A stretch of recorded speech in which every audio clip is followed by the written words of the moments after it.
In the beginning, God created the heavens and the earth. And the earth was without form and void, and darkness was upon the face of the deep. And God called the light day, and the darkness and the evening night, and the morning were the first day. And God called the firmament heaven, and the evening and the morning. And God saw that it was good. And the evening and the morning, and the evening and the morning, and the morning, fourth day. And God said, "Let us make man in our image, after our likeness, and let them have dominion over the fish of the sea, and over the fowl of the air, and over the cattle, and over all the earth, and over every creeping thing that creepeth upon the earth." So God created man in his own image. In the image of God created he him. Male and female created he them. And God saw everything that he had made, and behold, it was very good. And the evening and the morning were the sixth day. Thus the heavens and the earth were finished, and all the host of them. And on the seventh day God ended his work which he had made, and he rested on the seventh day from all his work which he hath made.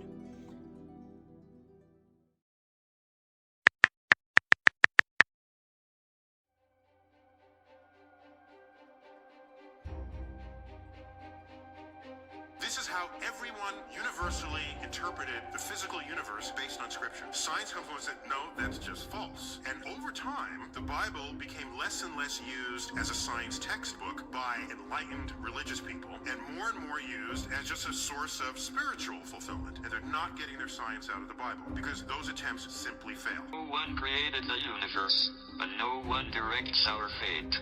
Anybody tells you that science contradicts the Bible, they either don't know what science is or they've not read the Bible.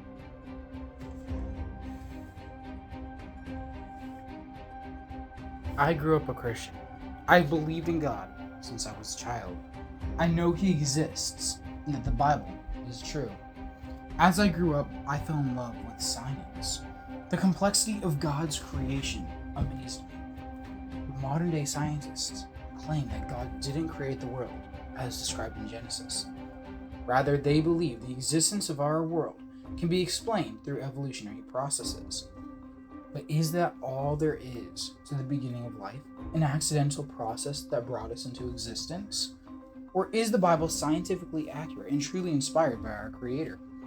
Everywhere I turn, it seems there is a new voice telling me something different regarding what I should believe about our origins. But what is the truth? What should I believe? Is there really scientific evidence for the Bible? If so, why is evolution so prevalent? Does it really matter what I believe?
How you doing? Hi, I'm Ethan Jane. David Reeves. David, Thanks for being at the Wonder Center. Absolutely. So this is a pretty big place. Are you part of it? Part of all this? Yes, founder of the Wonder Center and Science Museum. We started about a year and a half ago with this vision of bringing the largest science museum in Tennessee but the largest science museum in the world from a biblical perspective, because a lot of times you walk through science museums and you see so many facts, and then you see theories that are presented as fact. We wanted to actually show the facts of the matter, and then instead of giving atheistic ideology, we're actually presenting an argument that points to design and complexity, ultimately to the God of the Bible. Interesting. Well, we were actually just on our own journey of discovery because I was reading in Genesis and I found out that the Bible says God created the universe. Yeah. But then I also did some more research on mine, and it says that God didn't create the universe, but rather evolution is responsible for our creation. And I'm struggling. Which one is true? You know, those two contrasting views are extremely controversial because a lot of times we hear that 14 billion years ago, the Big Bang created the universe. There's a problem with this, Ethan, and that is we don't actually have a mechanism for the creation of the universe if the Big Bang is the origin. You see, you have to have something or someone who can actually break scientific laws and create matter from nothing. But the Big Bang does not have a mechanism to actually create the universe in its current form. The Genesis account of creation says that there is someone outside of the universe able to actually manipulate the very laws and physics of the universe in order to create everything that we see around us and then set it in motion. That makes sense, I guess. But is there any other evidence for events in the Bible that took place? Like scientific evidence? Scientific evidence in abundance to support the history recorded in the book of Genesis, not just within creation, but even in other historical events mentioned in the book of Genesis, like the Great Flood. Maybe one of the best examples, Ethan, would actually be polystrate fossils, or fossils that are going through multiple layers of strata. Polystrate, what do you mean? Can I show you something? Yeah. Along with me. So, there are cliff faces that we see all over the world. In fact, when you're driving down the road, you're actually driving through these rock cliffs or these rock cuts, and you see all of these layers of strata. Now, most geologists would say that those layers of strata form over several 100,000 years, sometimes millions and millions of years, until we see something like this. And in this case, you see all of those layers the exact same as you see when you're driving down the road, but through the layers of strata is an entire tree turned to stone, still standing upright. Now, this is a section of a lycopod or lepidodendron lepidiflora tree turned to stone that was upright in this forest of trees in the middle of Tennessee. National, right here. Right here. Now, think of what kind of a flood it would take to bury a 20-foot section of this tree underneath mud layers very quickly. It would take a catastrophic flood. Well, we do read of an event in the Bible called Noah's flood, a catastrophic flooding event that would have caused multiple layers of strata to be laid down really, really quickly, burying things like this tree. It's not the only one. We find these in Nova Scotia, we find them in Germany, we find them in Scotland, we find these types of polystrate structures, trees still standing upright, going through multiple layers of strata, all around the world, which challenges the secular views of scientism that says that rocks take millions of years, and instead it points to the scientific view of God's creation and the destruction of the flood. There are many legends of floods throughout most every civilization that we encounter. Here's the one big difference. In the biblical flood narrative, which appears to be very historical in base, it gives us the day the flood started, the age that Noah was, how many of each type of animal he brought on the ark, the dimensions of the ark, the day that the rain started, the day that the rain stopped, the days of the month that when things happen. All of these types of details typically are only found in history books, not in fairy tales, which sets the biblical record apart. Then you couple that with all of the evidence, the scientific evidence of millions and millions of dinosaurs and other creatures, including sea creatures, including land animals, including mammals, including all of these things, all buried within those flood layers. Well, it sure looks like this was a global event that changed the history of the world. A classic example of Tennessee fossils would be your crinoid, which is the stem of a sea creature that lived at the bottoms of the oceans. But you know what? Just because we find them on the fossil record doesn't mean that they were buried millions of years ago, because this one is the exoskeleton of one of these creatures that was still alive just a few moments before it was collected. That is what we call a living fossil. It doesn't show millions of years of evolution. Instead, it shows that the same creatures we have today were buried a few thousand years ago within muddy layers so quickly that they preserved themselves.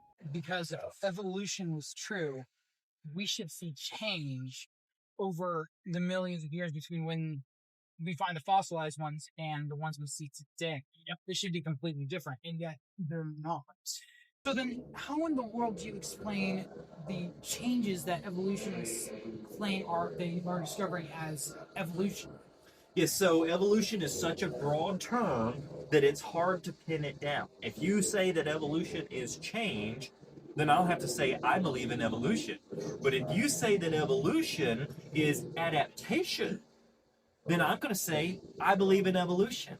If you say that evolution is change from one kind of an animal to another, let's just say a giraffe to a hippopotamus, then I'm going to have to say, that is pseudoscience. But it all comes down to biology. Can I show you something in another exhibit hall? Yeah, absolutely. All right, let's go take a look. So you're saying that just because an animal changes doesn't mean it is evolution. So what's the difference? You said that evolution is a very broad term. What do you mean by that? We've never seen an initial life form, let's just say an amoeba, turn into a fish. We have never seen a fish turn into a bird, or vice versa. However, we do see fish that are the same type of fish, but they have different color patterns. Some people keep snakes as a hobby, and they know that by breeding those snakes enough times, they can get these weird mutated patterns on the snakes. Did the snake turn into a different creature? No, but it did have these unusual patterns, or albino features, or maybe it's a piebald ball python, or whatever it might be. So in other words, there's enough genetic diversity within DNA so that you can express different characteristics different ways. What you can't do is take that DNA, completely rewrite it through evolutionary change, and turn from one creature into another. One of the questions that I've been asking myself is, does it really matter?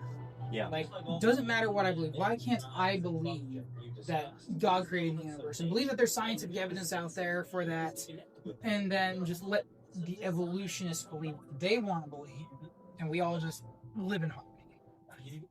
It's okay for everybody to have their own ideas, but ideas have consequences. And this is where it gets dangerous, because Darwinian ideas would indicate that some creatures are closer to the pinnacle of evolution than other creatures. This has actually been noted in certain situations. For instance, in Joseph Stalin's worldview. Joseph Stalin was the leader of the Soviet Union. Joseph Stalin killed millions of people. Joseph Stalin was an atheist who promoted atheistic education in the school system. But you see, Stalin had to get his ideas from someone. He was walking with a childhood friend one day when he volunteered a pretty revealing statement. He said, "You know, they're fooling us. There is no God. I'll lend you a book to read, and it'll show you that this world is quite different from what you imagine, and all this talk about God is sheer nonsense." His friend said, "Joseph, what are you talking about? What book?" And Stalin replied, "Darwin, you must read it." So Darwinian evolution influenced Stalin in his belief that it was okay to kill his fellow man because he was simply helping evolution along. According to a biblical Christian worldview, what we understand is that all humans are created in the image of God and therefore have worth, and that life is an important thing that we should all be cherishing. Darwinian evolution takes that on its head, and it says that, well, death is the hero. We live, we die, and those who die help evolution along because they allow the fitter to actually survive and to turn into something entirely different. You know, there's one other question that I'm trying to figure out. That's if there is scientific evidence for the Bible, why is evolution so prevalent? Yeah. First off, we have to remember that the scientific evidence affirms the Bible. I don't need it to confirm the Bible. I have faith that the Bible is true. But evolution today is extremely prevalent due to a number of circumstances through history where it took on this sort of, almost a peer pressure within the academic community. And in fact, one of my colleagues, Dr. Brad Harrow, is going to be in the Wonders Theater tonight. I've asked him to give a presentation on some really relevant things that I think you might be interested in. Okay, Would you like to hang out until then? Maybe you can even talk to him afterwards. that'd be great. Yeah, let's do it. Sounds good. Absolutely. 100 years ago, this month, the Scopes monkey trial, as it's been called, it basically was all about the Butler Act. Tennessee had passed the Butler Act, 1925, and basically the Butler Act said this: when you're talking to children about where they came from, their origins, you can't use these lower life forms. You can't use evolution to talk about where mankind came from. It didn't outlaw evolution, as a lot of people try to assert. It was talking primarily about man's origins. The ACLU decided they didn't like that. So they took out ads, totally unprecedented, from Knoxville all the way over to Memphis. And basically these big block ads said this: we're looking for somebody who will say, I violated the Butler Act. We will pay and have the best defense lawyers you can ever imagine. John Scope said, I'll do it. So here's what they did. They called the local authorities, had him admit it in front of them. He was arrested, and all of a sudden, the trial of the century was on. This was a circus event in Dayton, Tennessee. The ripples from it are going to quite literally affect all of this country. It wasn't really the law itself that was on trial. What really was on trial was Christianity versus a godless theory. And pretty soon what happened was a divide between who they considered to be intellectually elite, these people who believed in evolution, and those who were ignorant, those Christians, those Bible-thumping Christians. What happened was we went from being able to teach creation in the classroom, talk about God, to the pendulum swinging all the way over here, to where now you can only teach evolution, and oh, by the way, you can't question it. When you open up textbooks, basically every single one of them today is pointing to evolution, not just evolution, but evolution as a fact. Our kids are being told, hey, you came from a big bang, that you're just the fortunate mistake of countless biochemical morons. Which you'd have to ask yourself, if that's true, then what purpose does my life really have? 100 years ago, there was a trial. It wasn't really about the Butler Act. What it was really about is, what are we going to teach our kids? Are we going to teach our kids that, hey, you're just a product of random chance, atoms colliding together, you don't really have a purpose, you came from some ape-like creature? Are we going to teach them racism, survival of the fittest? Or we're going to teach them that there really is a God, that you were created, your life has purpose, you were made in His image? Sadly, our country went with a cosmic accident. They went with evolution. And over again, what we're seeing these days are the consequences of it. It is my hope, my prayer, that you'll teach your children the truth. And it will get back to that Creator who so beautifully designed each and every one of us. Caesar. Hey. Hi, I'm Ethan Jenkins. I had a couple questions that I was wondering if maybe you could answer. Absolutely, I'd love to. I was studying in Genesis, and it says that God created the universe. But when I went to do some more research online, I found evolution is saying that there's no way it could have happened. Everything just evolved. And then I find creation is saying, no, there is scientific evidence that shows that God created everything. So I'm kind of confused. Is there actual scientific evidence for the Bible? Absolutely there is. There's lots of great evidence. The first place I would point you to would be archaeology. Really? You think about everything that's been dug out of the ground, over 14,000 different artifacts have been dug out of the ground that directly support the people, places, and events in God's Word. Now, one or two things dug up, that would be, okay, that's kind of cool, but when you're talking 14,000, that is a tidal wave of evidence that's supporting the Bible. Yeah, that's crazy. If there is scientific evidence for the Bible, then why is evolution such a big deal? Right now, it is the politically correct theory that unfortunately our culture has picked, and mainstream media, academia, they're all basically putting their belief in it. And if you think about it for just a minute, if you want to be a professor, if you want certain jobs, tenure, you're going to have to carry the banner of evolution, or else you don't get that job. And so sadly, in a culture that is trying to do its best to do away with God, evolution gets the spotlight. Okay, so then here's my last question. Doesn't really matter. I mean, think about it. Why can't I just believe that the Bible is true and that there's scientific evidence for the Bible, and the evolutionists believe that there's scientific evidence for evolution, and we all just live together? Like, does it really matter what I believe? It's a great question, and the short answer is absolutely it matters. What we believe about our origins, whether we came from cosmic explosion or whether we were actually created in the image and likeness of God, actually dictates behavior. I can show you in research how folks who are growing up believing, hey, there is no God, they actually act a totally different way, morally speaking, than somebody who believes there is a God, they were created by God, they will one day be judged by God.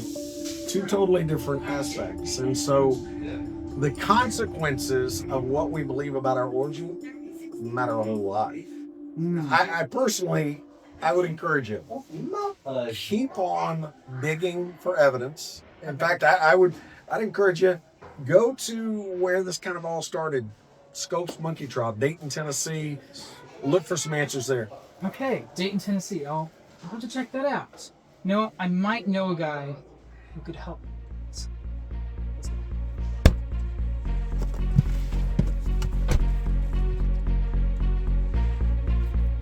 Hey, I got an adventure.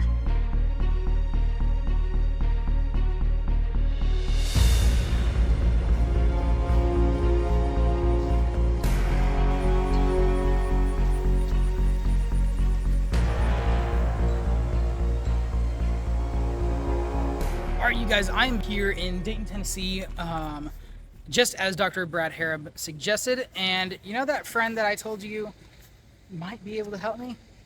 Well, he's right here. Say hi. Hello there. This is Marshall. Marshall. So we're studying the history of the Scopes Monkey trial, and right here the sign behind us actually helps provide a little bit of context. So let's take a look at it. It says here from July 10th through the 21st, 1925, John Thomas Scopes, a county high school teacher, was tried for teaching that man descended from a lower order of animals, which was in violation of the lately passed state act known as the Butler Act. William Jennings Bryan was a Christian, and he assisted the prosecution. Clarence Darrow, Arthur Garfield Hayes, and Dudley Field Malone was the defense, and in the end, Scopes was convicted for breaking the law. As we explored, we couldn't help but marvel at the historical significance of this site. As we walked, we ran into Tim Kruger, an author who wrote the book, You Be the Judge, about the Scopes monkey trial. He kindly agreed to do an interview. I've been studying a lot into Genesis, and it says that God created the universe. But in today's society, there are a lot of evolutionary scientists that believe that evolution is the cause of what gives us life. It's the creator, I guess you could say. The processes of natural selection, adaptation, all that kind of stuff. So this trial obviously was a big debate between creation versus evolution. So how big of an impact did this trial have into what we now know as modern day evolutionism? Darrow did not like William Jennings Bryan, okay, and what he stood for. And this is what basically his viewpoint was, wanted to get everybody to know what evolution was. So that's really the biggest push on that. When he was asked after the trial about his loss to Bryan, after giving up, conceding, he said, I didn't lose. If you look around outside the courthouse, there's people walking around. There was Daytonians even that were shopping and looking and purchasing books on evolution. Oh, wow. Like Okay. that. So he said, I didn't lose. I opened people's eyes. Wow. So this whole trial kind of gave a platform for evolution to become a little more prevalent. To a little bit more. It was already there, but he just made it a little bit bigger. He gave it a push. Yeah, he gave it a good push. Yeah. So after this, Christians kind of, because they were painted in the light of being just Bible-thumping idiots from Tennessee, they kind of stopped going to a lot of like the school board meetings and everything, and evolution started getting taught in schools a little bit more. And I believe that may have been, correct me if I'm wrong, if the American Civil Liberties Union kind of started pushing for that. Is that correct? I would say so. I mean, when I was in school like that, we were taught both creationism and evolution as a dual thing, dual platform.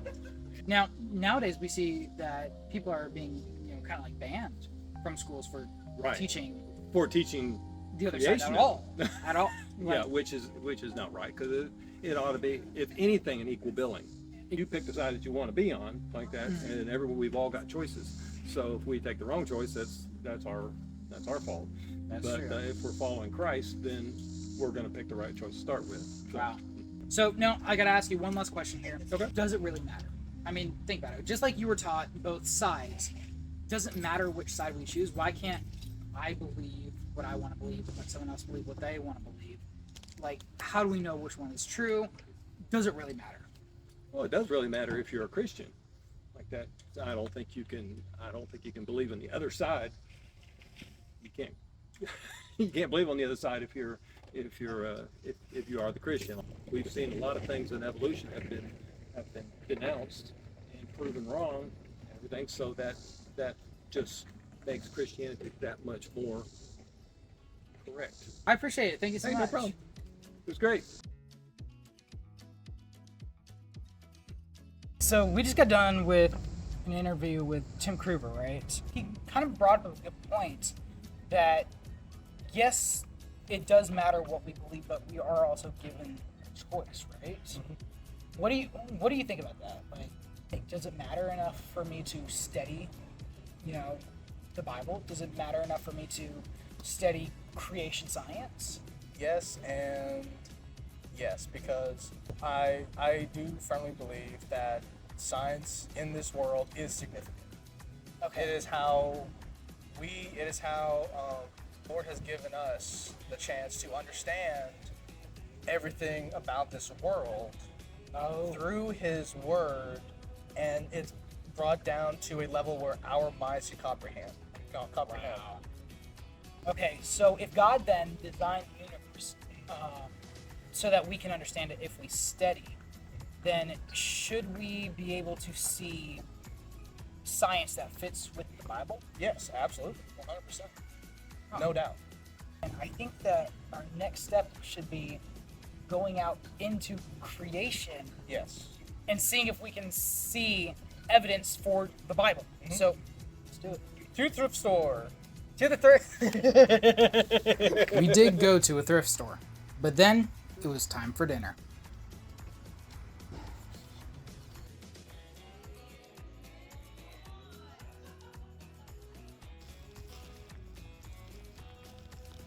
Oh, the big reveal. Oh, Ooh, that was pretty good. what have you got? I've got the salad. Nice. That actually looks really good for a salad.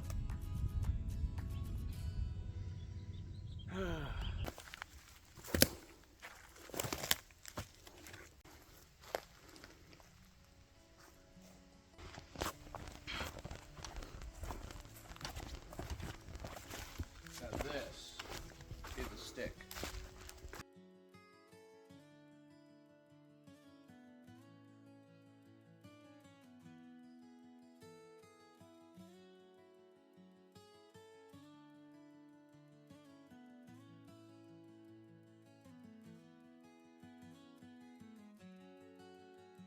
So Ethan, why are there straight layers, flat layers here, straight layers, and why are there slanted layers on top of them? You're talking about like right here, we kind of have like this straight layering right here, but then right here, it looks like it's going at an angle.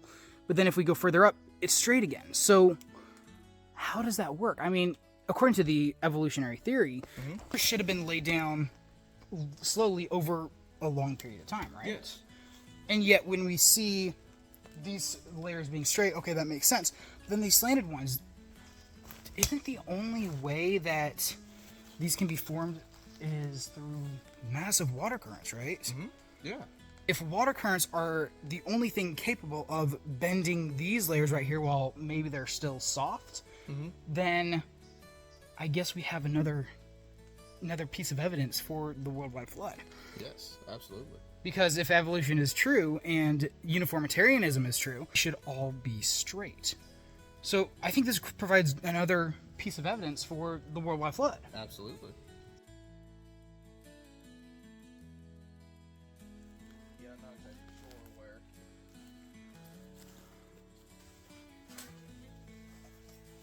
where. Okay, so in Romans chapter 1, starting in verse 17 says, "For therein is the righteousness of God revealed from faith to faith, as it is written, the just shall live by faith.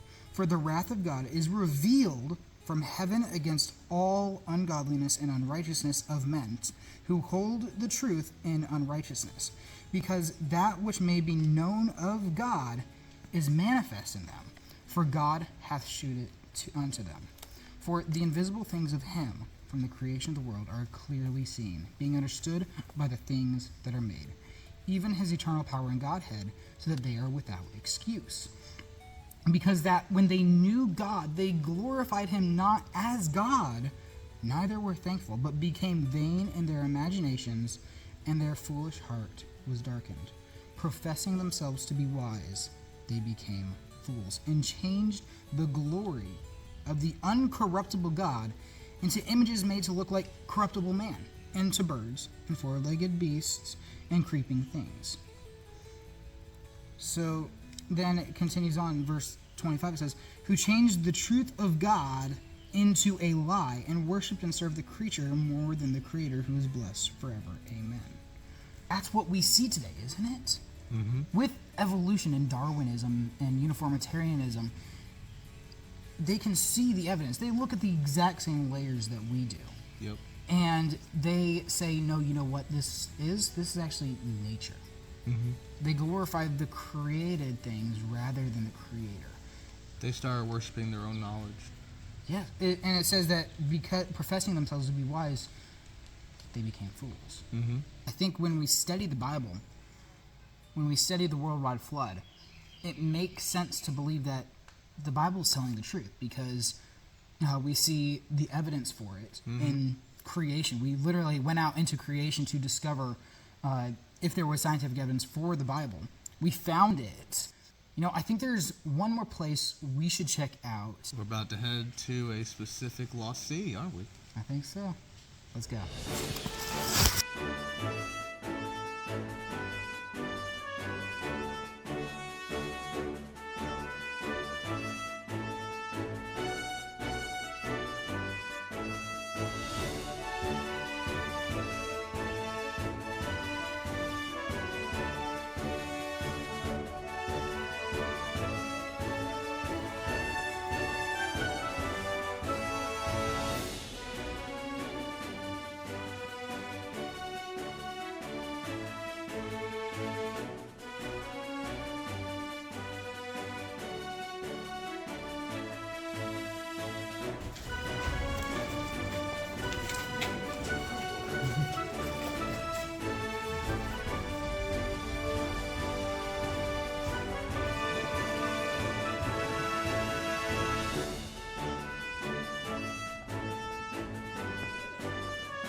All right, I got a question here. Yeah. So you're talking about how the stalactites take long times to form, right? Sometimes. Sometimes, yeah. Because I heard there was an experiment once done where someone took a lemonade bottle, and within 50 years, the entire bottle had been encapsulated by a stalactite. Really? Yes. Not only that, but when you talk about, the caves were formed over millions of years, and that is quite a common theory here. The problem with that, I think, is this cave is made of limestone, correct? Yeah, especially the form right here. Right. So limestone is actually formed due to calcium carbonate from marine creatures. Not only that, but we have evidence of shellfish and crinoids, which are both deep sea creatures being found here in Tennessee, but Tennessee is landlocked. So how does that work? Does that work? Like how are the caves formed if Tennessee is landlocked and yet we find evidence of deep sea marine creatures? That's a good question. Maybe you should ask Google. Well, personally, I've been doing a lot of research into this, but from what I've studied out, there's only one event that takes place in history that every culture seems to have somewhat of a legend of, and it's a worldwide flood. It's mentioned in the Bible, and sure, from a scientific point of view, it sounds crazy. But then you have to ask the question, why does every major culture have a flood story if one didn't take place? And once you begin to actually study the effect of what a worldwide flood would entail, well, then it makes sense to believe that it's possible that a worldwide flood could have laid down the layers, and then later the caves were formed because of water erosion. Well, it's a known fact that most of the earth was once mostly covered up by water. And of course, the water went down. Of course, legend of a flood. It also works as well.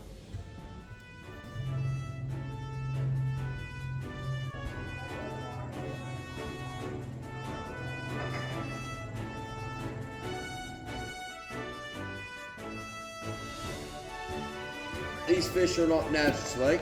We originally stocked them in 1967 as an experiment. Because we were trying to find an exit to the cave, so we thought by tagging these fish with a phone address that they'd find their way to a nearby river. The only problem is we kept feeding them, they kept coming back. I call misconception thoughts that these fish are blind, which is not true. Now, they do lose about 20% of the eyesight down here, but we keep the lights on for 12 hours a day, so they go completely blind. Another common myth is these fish are albino, which is also not true. Nothing can go albino, that's not how it works, but they do lose 70% of the color, turning into a bluish grayish.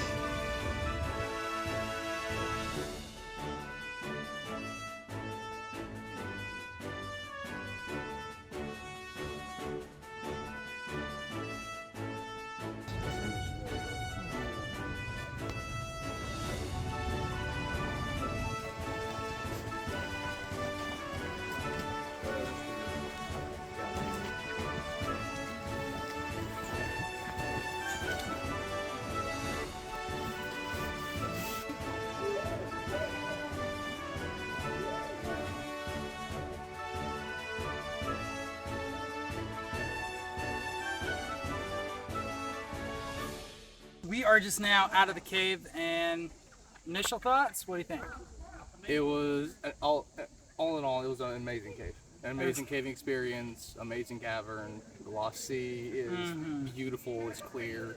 But the way that not to fault in any means the guide, but the way that the guides were taught to explain the cave was very interesting to me. Yes, it seemed like they had just been told to speak a script and teach from it, and that's what they've done. Yes. And they've been doing it for years now, and sometimes they don't realize the effect that it actually has on the people that they actually speak to. Yes, because absolutely. people come in, they hear, oh, these caves are millions of years old, and if they believe that the caves are millions of years old, then it makes sense to believe that the Earth is millions of years old, which goes against the Bible, right? Yes, absolutely. Now, when we actually began questioning the tour guide, I asked him, about how long it takes the stalactites and stalagmites to form, and gave him an example of one that had formed in about 50 years or so. He's like, yeah, well, I guess they can form a little bit faster. I asked about, okay, how were the layers formed, and he really didn't have an answer for that. By teaching a script without studying what you're teaching, you begin to lead people astray. Yes. When you start teaching from a script, you don't have your own opinion. You don't gain your own opinion, and you don't form your own opinion for the subject that you're teaching. That's right. And even when you're questioned, you're never able to actually fully think through it. Right? Exactly.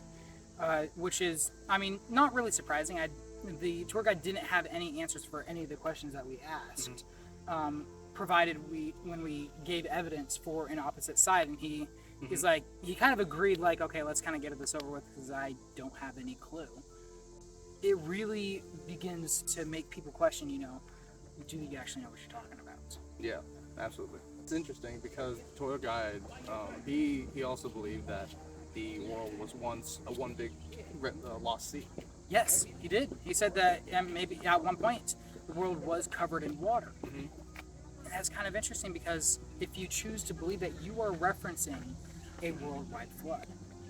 I think it's kind of interesting, and it provides a lot of good evidence for not just the Bible, but it also provides evidence for what it says in Romans when they say that they'll profess themselves to be wise and yet they'll be fools. Yes. And they see that God's power is everywhere. They admit that there was a worldwide flood, and yet they choose to deny God. Yes. And that's what I think the danger is. Yep.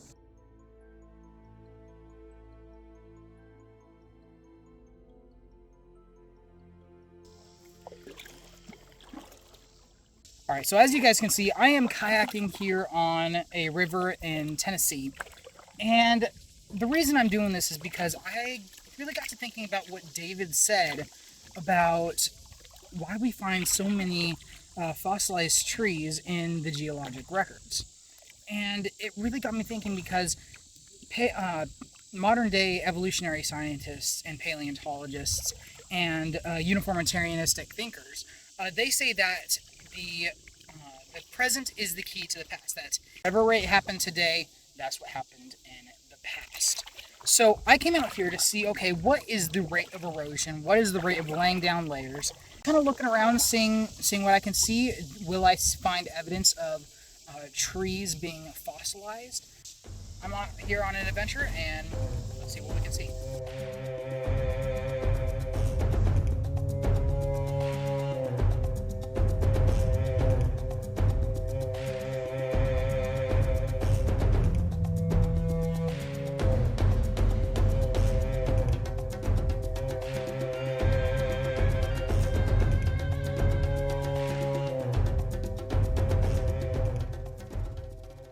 As you guys can see behind me, we have a tree that has fallen into the river. It's lost its root system because of erosion.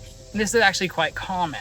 You see, as river levels begin to rise or fall, it causes more and more sediment to fall into the river, and any trees that are close by eventually will fall down into the river themselves, and they'll fall into the water, they'll get waterlogged, they'll rot, and they'll die. And this is because it's so common. It's quite a surprise when we see fossilized and petrified trees in geologic layers. So this really got me thinking, why is there so many trees found in the fossil record if evolution is true? Because evolution says that it takes millions of years to lay down the layers. But if that's true, then we should see fossilized trees being formed today, not them falling into the river, rotting and dying. So it doesn't make a lot of sense. That whole uniformitarianistic idea that the present is the key to the past doesn't make a lot of sense when considering how fossilized and petrified trees are formed.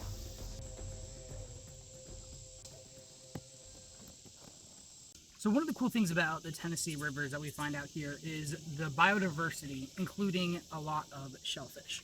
We got, clams, mussels. We got a guy right here. And these guys are all part of the filtration system in this environment. They help filter out algae. And these guys can get pretty massive. They're protected out here. But they were just perfectly designed by God to filter out all the different algae, all the different minerals in the water to help keep marine environments clean. So these guys actually serve a very important role in water environments.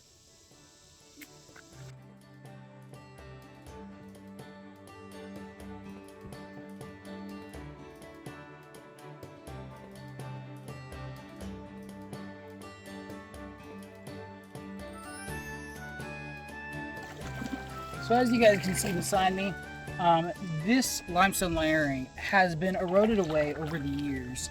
Some scientists suggest that the Duck River is eroding away about 1 to 6 foot every 50 to 100 years.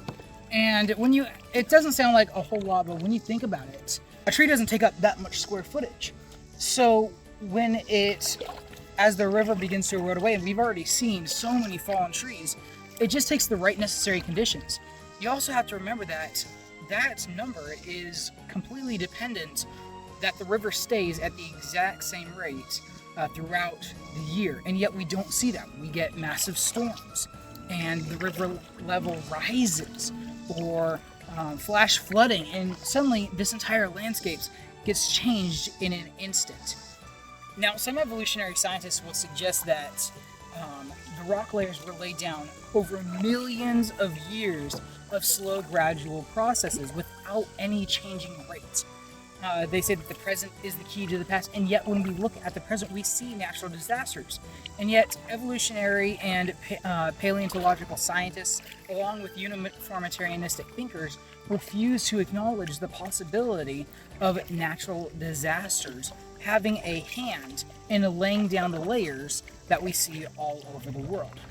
So when we look at the modern day rate of erosion and laying down of layers, it actually makes sense to believe that natural disasters do play a part in laying down such layers and even carving through them.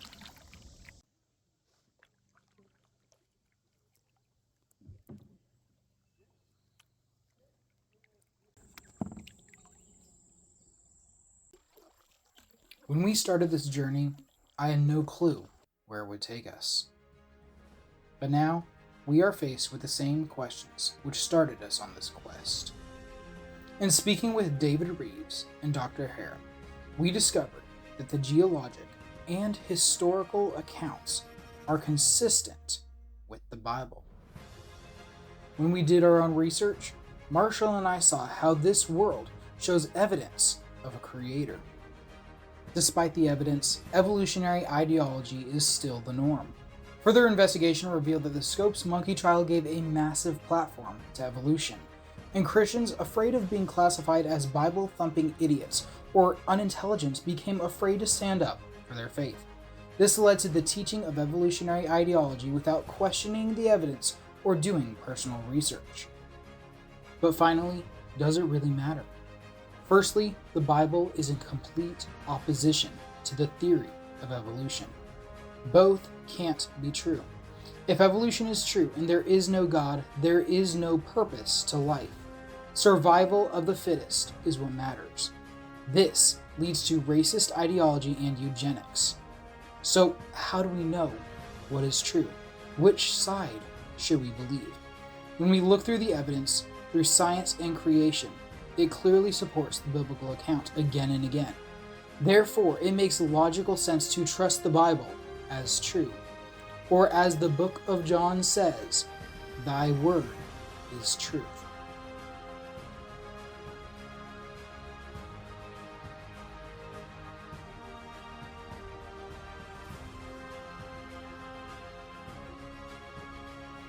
This journey in discovering the truth has led us to some unexpected places. We went to great lengths to find answers. And now, as these questions are resolved, we find ourselves facing one remaining question. After all we've learned, what are you going to do about it? How can you promote truth, ignite the flame, and burn for Jesus?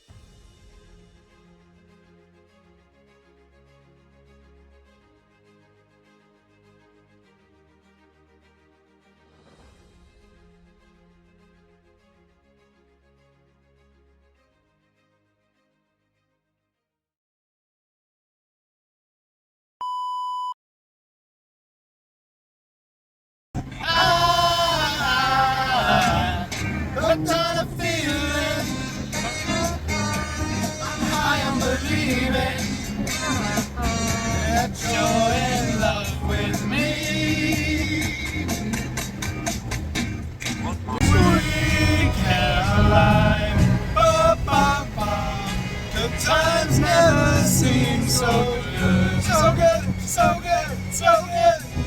I can't lie to believe that never may the weathermen come, they bring us sugar and tea and rum. One day when the tugging is done, we'll take our leave and go. In other words,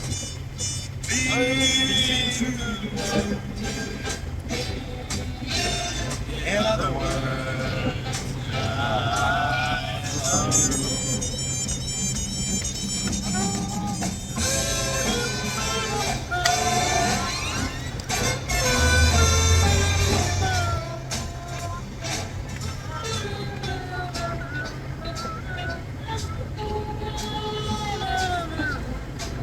I'm alive! Guys, we're out here in the African rainforest, about to be surrounded by a tribe. So here's some nice rocks behind us.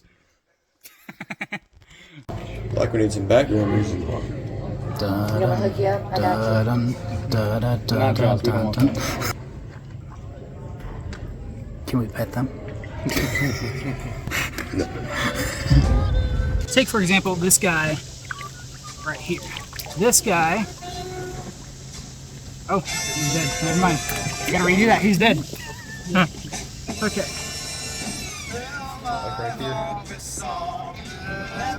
This is the best bench.